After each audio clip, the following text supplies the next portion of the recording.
path is in which like this. 3 paths are available. For a packet which is coming on 000 and this wants to go on 000. So one path is direct involving 2 switching elements. Other path is through this switch, then this switch, then this switch and this switch.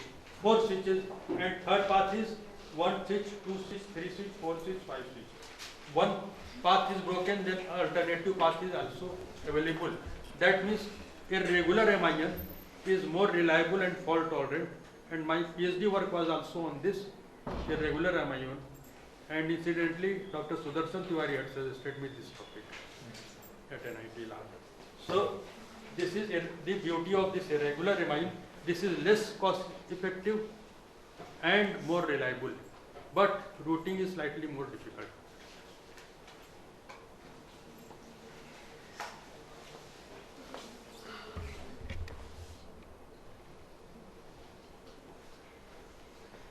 After this conceptual details, let us make this topic slightly that means. So architectural classification schemes. That means in order to classify the computers into various categories, various scientists have given different schemes. So one scheme is Handler's classification scheme, which was given in 1977. Another is Fink's classification scheme given in 1972, and third one is Flynn's classification scheme, which was given in 1966. And Flynn's classification is based on multiplicity of instruction stream and data stream. You might have studied, I don't know, instruction stream and data stream, not instruction and data. Instruction stream means stream of instruction. Data stream means stream of data. So this is Flynn's scheme. A classification scheme is based on multiplicity of instruction stream and data stream. Fink's classification scheme is based on serial versus parallel processing. Handler's classification is based on degree of parallelism, and this is less. This I have given my own conclusion. Least popular. This is less popular, and this is most popular. Handler's classification is hardly any value. Fink's classification is less popular, and this is the most popular. Flynn's classification scheme. So let us see only about Flynn's classification scheme. Fink's and Handler's, this we used to teach in theory, but here we are discussing only Flynn's classification scheme.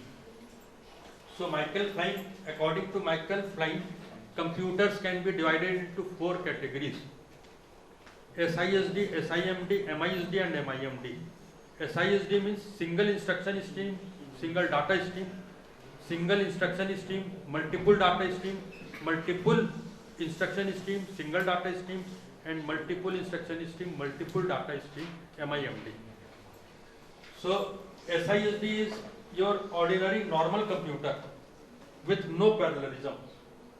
SIMD is, that means data parallelism is employed, single instruction and multiple data stream. MISD means multiple instruction and single data stream. And MIMD means multiple instruction, multiple data stream. Instruction and data parallelism are applied. Here in MISD, instruction parallelism is applied. Here data parallelism, here no parallelism is applied. And all ordinary computers belong to SISD category. Vector and array processors belong to SIMD category, in which data parallelism is done. Data parallelism. Vector processors. So if you go into the detail, what is vector instruction? So vector instruction is, suppose there is a loop. If we take this for loop for I is varying from suppose 1 to 10, and suppose C I is equal to AI plus BI, and here suppose next I, don't go on this type of, that means this is just an algorithm. So suppose there is a loop. So vector instruction will be like this: C 1 to 10 is equal to A 1 to 10 plus B 1 to 10. That means all the 10 cycles will be performed together. So 10 additions will be performed together on 10 different ALUs. Clear or not? Suppose there is single processor, then it will take 10 cycles. C1 is equal to A1 plus B1, then in next cycle C2 is equal to A2 plus B2. But in vector arrow processor, what will happen? On 10 different places, additions will be performed together. At one place, C1 will be computed, then on another ALU C2 will be computed. In that way, only in one cycle, all 10 operations will be done. That is called data parallelism, and this is the most common type of parallelism which is employed everywhere. Data parallelism. And then is MISD. No real computer exists in this category. This is only for theoretical use. Instruction parallelism. That means no real computer, MISD. And MIMD, actual full-fledged super computer or parallel computer, belongs to this MIMD category only.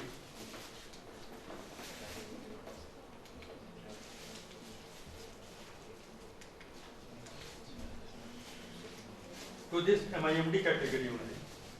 Actual full-fledged parallel computer belongs to MIMD category. So again from CSI magazine, I have taken this small figure which is able to show that means operation of this. SISD means, suppose one instruction means plus and one data stream means AB. So SISD, again it is coming A plus B. Very simple example. SIMD example, plus, that means one instruction but multiple data, A, B and C, D. So result is A plus B and C plus D. That means single instruction but multiple data. Third is multiple instruction, plus and multiplication. And single data means AB. So MISD means A plus B and A into B. Multiple instruction, single data. And MIMD means multiple instruction plus and multiplication, and multiple data means A, B and C, D. So output is A plus B and C into D. Clear? Yes. I think you might have studied or not, I don't know, in electronics. So these are the types of times classification.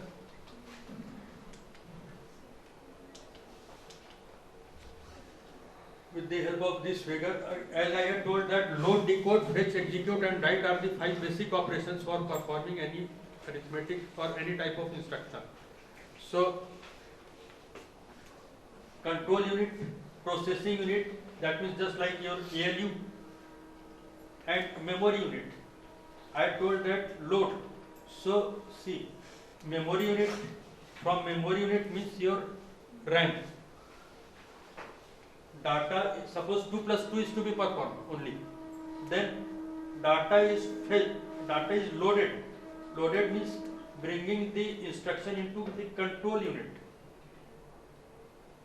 And then control unit is decoding, that means identifying how and where to perform. So this is giving instruction unit to the proper unit, that means processing unit here. And here load, decode, then processing unit will take the decoded instruction and it will fetch data. From where? From memory unit. Therefore double-sided arrow is shown. Here it is taking data and then it is writing data after executing back into the memory unit. That means in diagram wise again I can show that this is control unit, this is processing unit, this is memory unit. So from memory unit it is taken, plus is taken, load, instruction is loaded into control unit. Control unit is decoding the instruction and giving it into processing unit. So that is same thing. This is decode, this is load, this is decode. Then processing unit will fetch the data like this. That means 2 and 2 from memory unit to processing unit. Then result will be written back after executing. The operation, result will be written back into the memory unit. That is why double-sided arrow is there. So in this way, this is performed.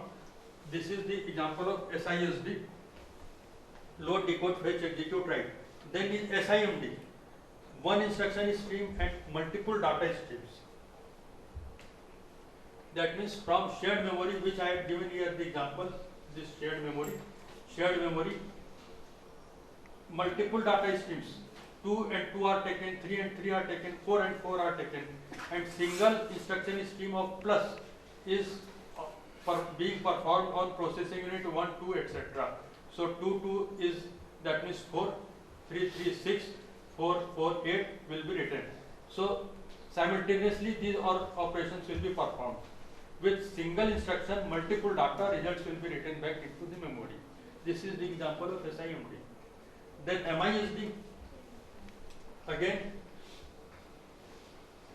from this memory, instructions are multiple instructions are taken into various control units. So these are the load operations, instruction 1, 2, etc. up to n, and then these are decoded and are given into the processing unit 1, 2, 3, etc. And then same data will start. So in practical life also, you will hardly encounter a case in which on same data multiple instructions are performed. On same instruction multiple data is there, but on same data multiple instructions are not there. So this is the same case.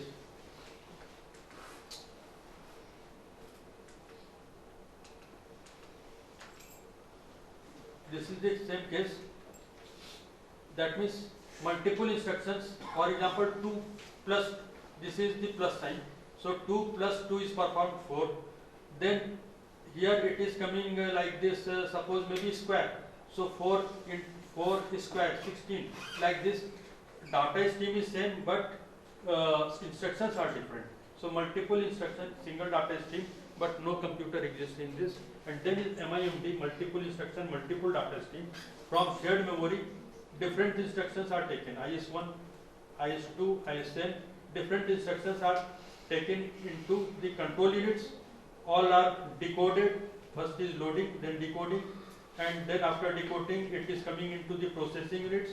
Processing unit is taking data stream 1, 2, etc., fetching the data from memory, and after computation, result is written back into the memory 4, 0, 16, etc. So this is MIMD. Clear? This is called Flink's classification. Flink's classification I used to teach in class, but not here because it is less popular also.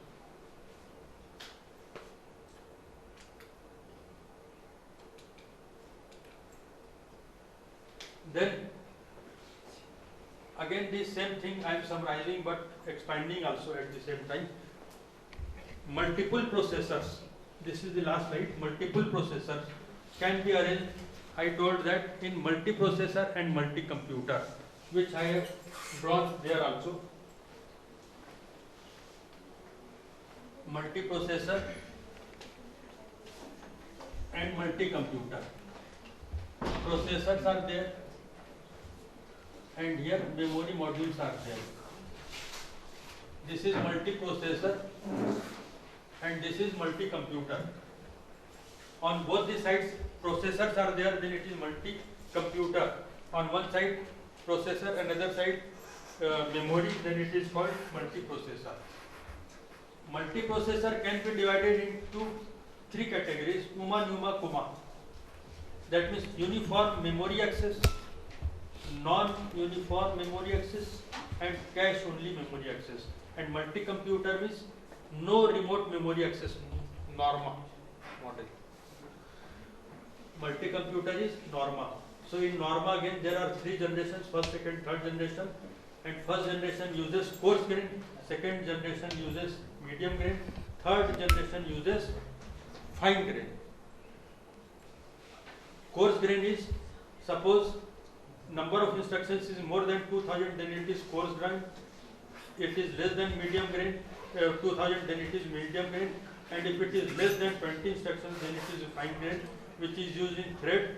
Medium grain is used in subroutine, and coarse grain is program. That means different programs run on different processors in case of coarse grain.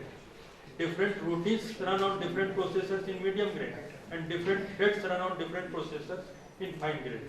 And one more is there that is called very fine grain, which is used in which implies instruction parallelism, instruction overlapping, etc. In fact, I told about pipelining, load, decode, fetch, execute, write. That is called instruction parallelism and instruction overlapping. Load, decode, fetch, execute, write are all overlapped with each other. So first generation makes use of coarse grain, second generation makes use of medium grain, third generation makes use of fine grain. Fine grain is used on same VLSI chip, and example is MIT J machine. Medium grain is used, that makes use of mesh interconnection network and is employed in Intel Paragon, which is actual machine, and coarse grain is employed in Hypercube interconnection network, which is employed in IPSC-1 type of computer.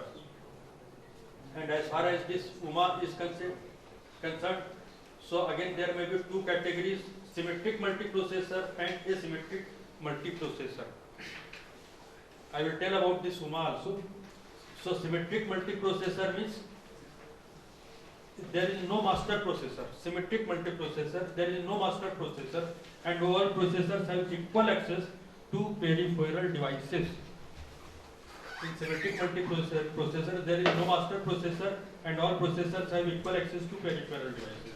Asymmetric multiprocessor is that there is a master processor. In asymmetric, there is a master processor, and all master process and only master processor has access to the peripheral devices. So these are the two types of UMA: uniform memory access, type of multiprocessor. In non-uniform memory access, there may be three categories. See, there may be two types of memories: local memory and cache memory. So one category is there in which there is no cache and full local. Second category, some part of cache and local both. And third category is in which there is full cache and no local. So three combinations are possible with local and cache: no cache, full local; with some cache and some local; and with full cache and no local. So this is called actual NUMA machine with no cache and full local machine, that is non-uniform memory access. And Babian Butterfly is a computer in this category with local and cache memory both. So CC NUMA means cache coherent NUMA machine. And example is Stanford Dash computer, and with full cache memory and no local memory.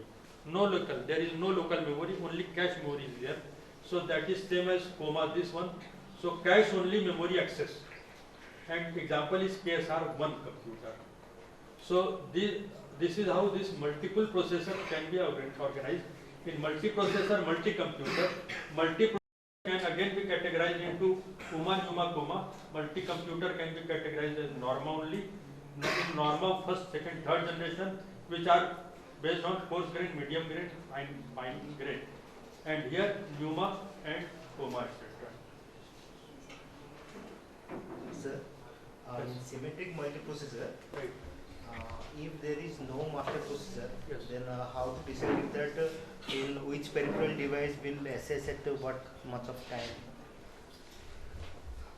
It is by each and every processor. Decision is decentralized, not That means centralized. unless until one will not complete it, then next peripheral device will not be accessed. Actually, it is that means decided at the processor level only. So timing, slice See, timing. it is simple. That means there is no master processor, but each processor is itself taking the decision.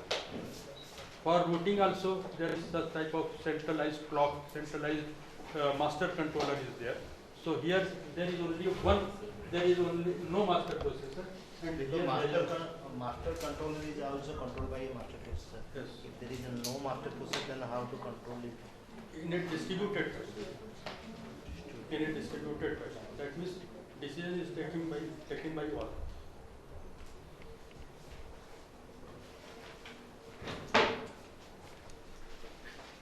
So UMA, I was talking about UMA, uniform memory access. So uniform memory access, I had given the example of this shared memory. So this is the same shared memory, and this is the interconnection network, which is all I am talking about. Interconnection network connects processors and memories. So these are the processors P1, 2, etc. and these are the memory modules, and this is the input output, that means these are the peripheral devices, you will say. And UMA, suppose P1 has to take data from memory module 1, 2, 3 and it is taking in 2 nanoseconds. There are various memory modules. Suppose P1 is taking data from memory module 1, it is taking 2 nanoseconds.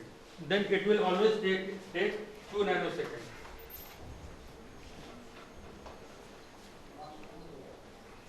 Suppose this is UMA, this is processor